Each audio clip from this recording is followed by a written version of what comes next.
So, are you familiar? Baal Shem Tov, the Maggid, yeah. So, he was the head of the Society of Tzaddikim, which obviously from the Maggid came all the great dynasties, whether it's Ger, above all the great Hasidic dynasties, including Chabad. And there was a lot of persecution in those days against the Hasidim. The if you want to call it, they called themselves the Misnagdim, the antagonists. They weren't necessarily bad people, but as often that happens in life, as we're seeing it now, good people can become radicalized. And there's nothing worse in life than being a radical. Because a radical, as Churchill said, is somebody that can't change the subject, that can't change his mind and won't change the subject.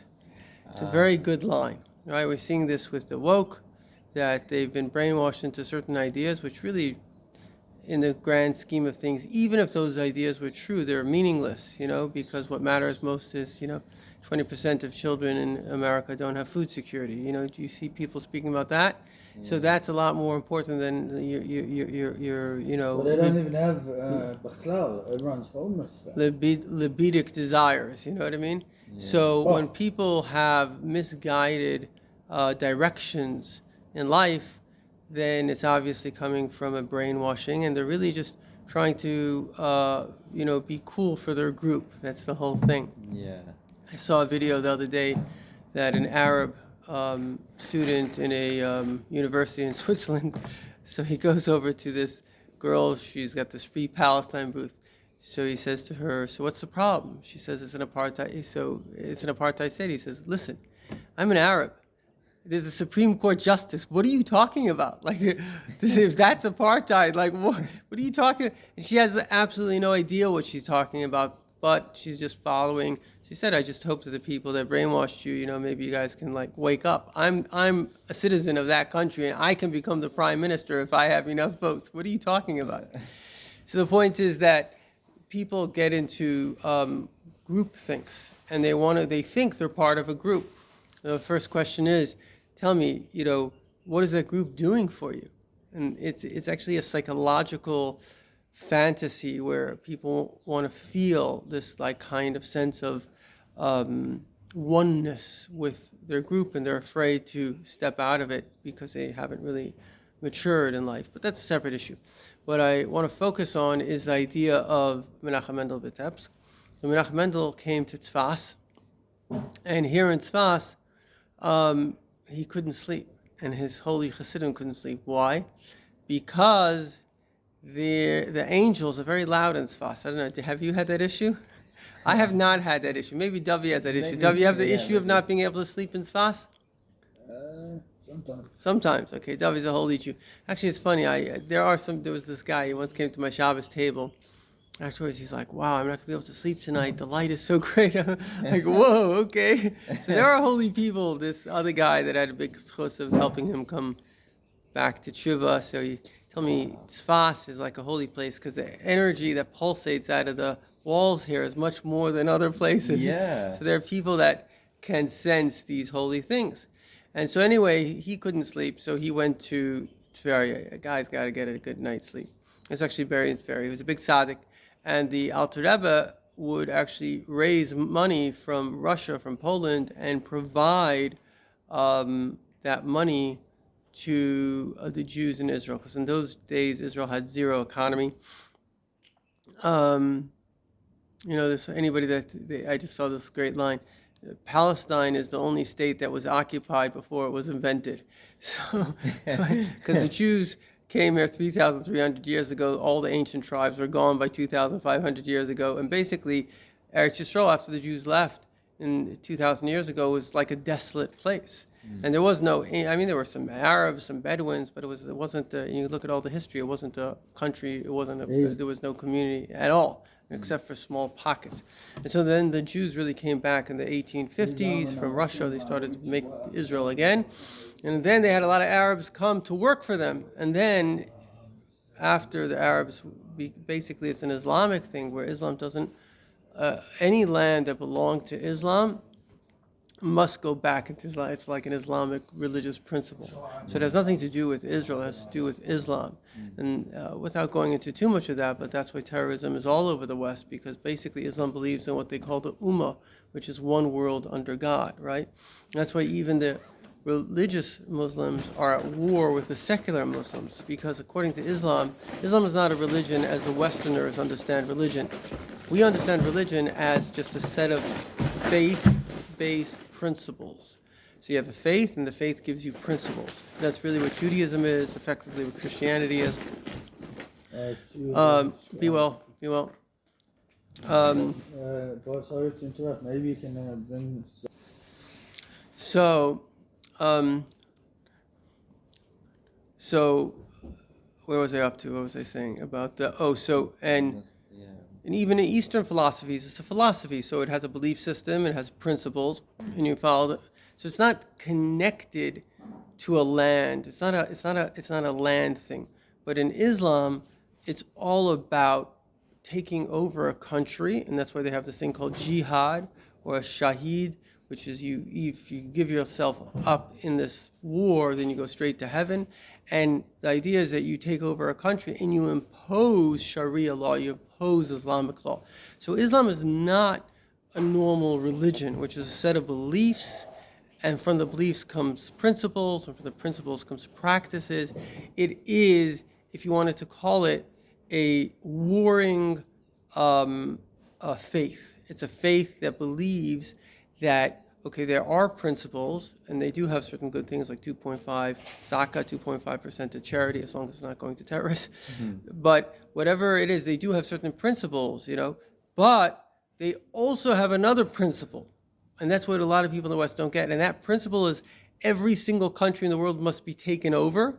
And in fact, if you look at it after Muhammad became, obviously founded Islam, 100 years later, through barbarism, Islam as a group has killed more people than any other group in the history of humanity, which is an amazing statement.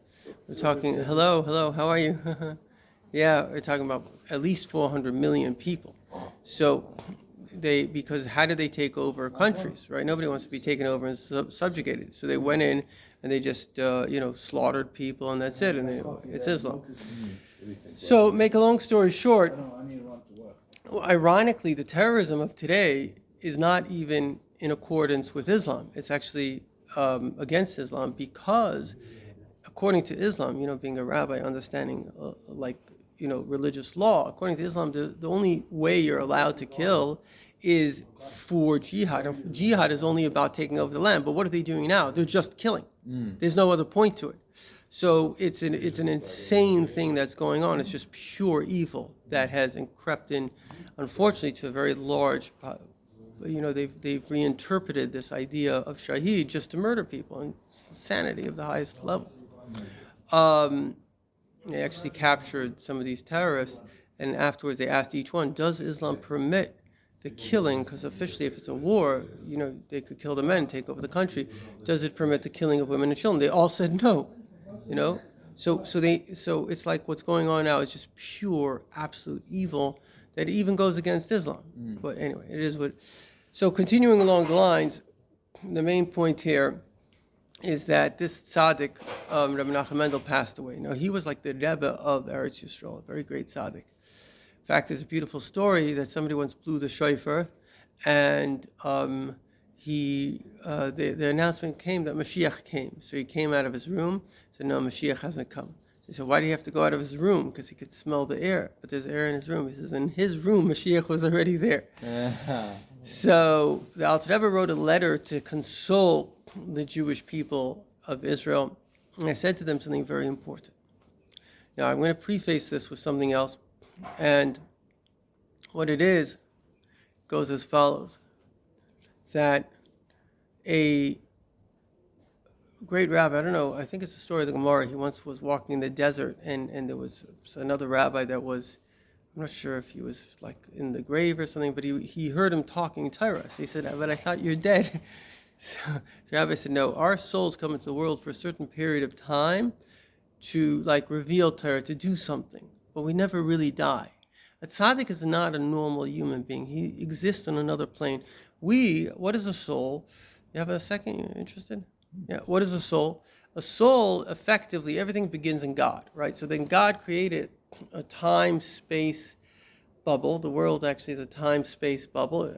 It's expanding, and time is, distances. And within that bubble, he puts souls, right? And souls have bodies. And so that's, what is a soul? Ultimately, it's a consciousness.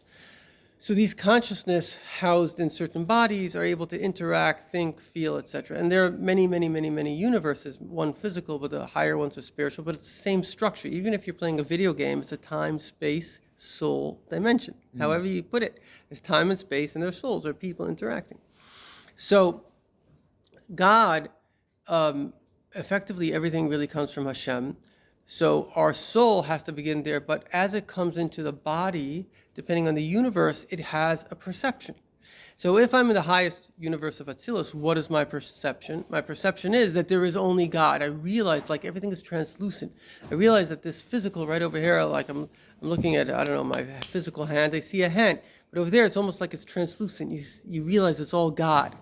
So the soul isn't under an illusion that his world is real and you hear about God. It's like this famous example that's given, which is that, there are two twins in the womb, and one twin says, by the way, there's a world outside this world. And he says, what are you talking about? He says, I'm telling you, there's a world, and there are people, and there are trees. And he says, I don't know, you're out of your mind. The point is because you're describing something that you don't see and feel. This world you see and feel, but what if this world that you see and feel itself was made so you should think that it's real, and you should think that's what's really real isn't really real. So this gives us, of course, freedom of choice. Hashem wants us to exist. So we exist in what's called a time, space, soul dimension. Now, why is that important? Because the tzaddikim, they are not limited by the time, space, soul dimension. Their souls come from the higher universe, as opposed to our souls that go through these universes and become more and more identified and also concealed by the body. Now they speak about DMT, where like people have a DMT rush when they're born and when they die, and there's like this whole new level of reality that becomes, people can become aware of, because it's all there. It's just mainly what the mind does is not reveals reality, but conceals reality. A person receives every single second about 2 billion bytes of information, of which they are aware of 2,000. So think of the difference between 2,000 to 2 billion. Right now, there's so much more going on that even that we've inputted, that's why sometimes you'll have an attraction or a fear. You don't even realize what the stimuli was, but it's come into you, right? Now, obviously, it's enough that what we see is very grand and we have enough to do our mission in this world. It's not like that we're lacking anything. But main thing that the brain does really is conceals information from you in order that you can exist. There's a person that had a photographic memory that was actually annoying. He couldn't forget his list that he went to go shopping 30 years ago. So what we forget a lot of times, what we're doing when we're sleeping is we're filing away various memories. That doesn't matter, that doesn't matter, that doesn't matter. We try to keep in our brain what does matter, right? So in conclusion, the idea is that the tzaddik's soul comes from such a place where he's not limited by the body so much. And so while he's in the body, he's obviously here, and they teach us Torah, they show us this higher realm, and they give us brachas, etc. But when they leave the body, they're even more powerful than they were before. And those that are connected to the tzaddik are able to gain more and more from the tzaddik than before. Now, what is the life of a tzaddik? The tzaddik's life, the ruach of the tzaddik, is avas Hashem and yiras Hashem, love of God and awe of God, reverence for God, and emunah and faith in God. That's his life. They say if you would cut the mitzvah Rebbe, blood wouldn't come out, Chassidus would come out. They're living in that dimension. And so when a person connects to the tzaddik, then the tzaddik's soul is able to give them that dimension. So when you study Torah, when you daven down here, because you're connected to the tzaddik, therefore the tzaddik is able to provide this inspiration that he had to you. And so therefore, on a practical level, our generation, we are the Chassidim of the Rebbe. That was the tzaddik of our generation. So we have to know, it's very, very interesting. It says, I remember I was amazed when I read it. It says Mashiach will be revealed, be accepted by some of the people. He'll be concealed, and then he'll be revealed again, and everybody will follow him. And so this literally happened the Rebbe was very adamant that he wasn't Mashiach for a very long time, but towards like the last couple of years, he like accepted. And obviously there was a message from on high. The Rebbe was a very humble person. He wouldn't want to say anything like that on his own. But obviously it wasn't, but when Mashiach is soon going to come and there'll be a resurrection of the dead, the Rebbe will be at the head and all the tzaddikim and the clouds are going to come at the base. Then the whole world will see, because even Christianity and Islam was only there to pave the way for Mashiach. That people should have the ideas of the Torah. So now when Mashiach comes, everybody, Christians and Muslims, they're very much waiting for Mashiach. And so, I don't know if you know this, but ironically, Islam is kind of a compilation of the previous prophecies. They say that Jesus is Mashiach. So they have their, but when everybody realizes, no, actually, it's the Rebbe, it's the Tzaddikim, that's... Jesus was Jewish. Yeah, right. Right, people forget that. Yeah. So this one guy told me, somebody was harassing him in his company. He says, just remember, you're praying to a Jew. Yeah. So in the end of the day, people like to grab God. He's my idea. No, God is the God of the whole world. He Yeah. loves the trees. He loves the bees. He loves the Jew. He loves the Christian. He loves us all, right? That's the number one thing, is that he is love. He wants us to love one another, help one another, not to hurt one another, God forbid. And that's the real way to hell. That's what these Muslims are not realizing, because ultimately they want heaven. It's like, you want heaven, you do it through goodness and kindness,